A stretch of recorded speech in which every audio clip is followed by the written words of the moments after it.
Imam mazhab juga ahli hadis. Imam Hanafi, lahir tahun 80 Hijriah, wafat tahun 148 Hijriah.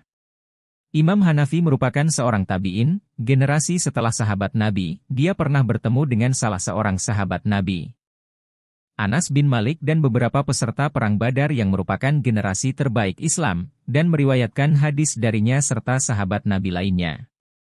Pada masa menuntut ilmu di Irak termasuk Kufah, beliau sibuk dengan 3 halakah keilmuan. Pertama, halakah yang membahas pokok-pokok akidah. Kedua, halakah yang membahas tentang hadis Nabi, metode dan proses pengumpulannya dari berbagai negara, serta pembahasan dari perawi dan kemungkinan diterima atau tidaknya pribadi dan riwayat mereka. Ketiga, halakah yang membahas masalah fikih dari Al-Quran dan hadis, termasuk membahas fatwa untuk menjawab masalah-masalah baru yang muncul saat itu, yang belum pernah muncul sebelumnya. Beliau juga melibatkan diri dalam dialog tentang ilmu kalam, tauhid dan metafisika.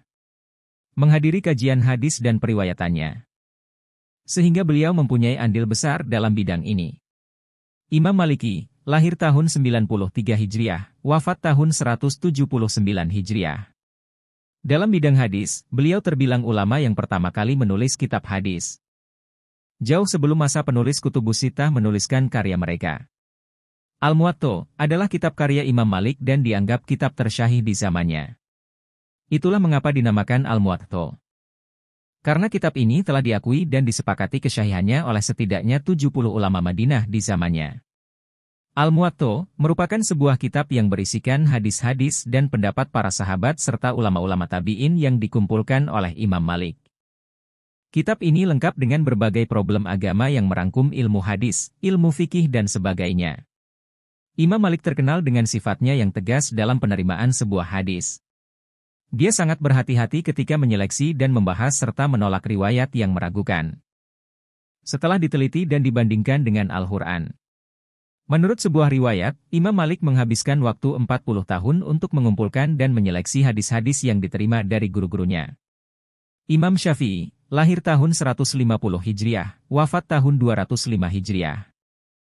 Beliau adalah ulama ahli di bidang ilmu fikih, usul fikih, ilmu hadis, bahasa Arab dan sastranya.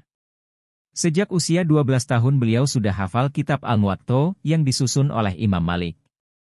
Dalam bidang hadis, meski tidak menulis kitab hadis sendiri, namun justru beliau menulis dasar-dasar ilmu hadis di dalam kitab Ar-Risalah, yang sebenarnya menjelaskan ilmu usul fikih.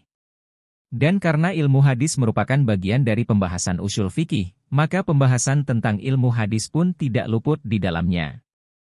Salah satu kitab beliau yang juga sangat penting dipahami oleh para pembelajar ilmu hadis adalah Ikhtilaful Hadis.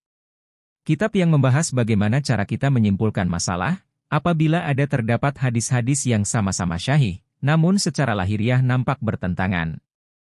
Imam Hambali, lahir tahun 164 Hijriah, wafat tahun 241 Hijriah.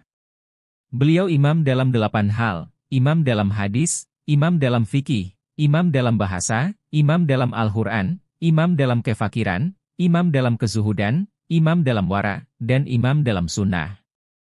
Imam Hambali tidak mengarang satu kitab pun tentang fikih. Para pengikutnya yang membukukan mazhab pemikirannya. Mereka membukukan berdasarkan perkataan, perbuatan, jawaban atas pertanyaan, dan lain-lain.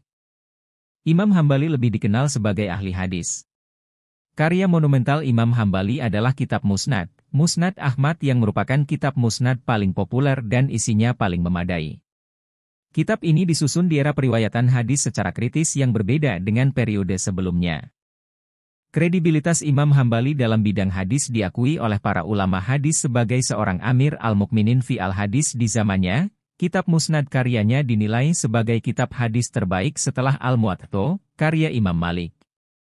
Murid-murid utamanya pun banyak yang menjadi ulama hadis terkenal, seperti Imam Bukhari, Imam Muslim, dan Imam Abu Dawud.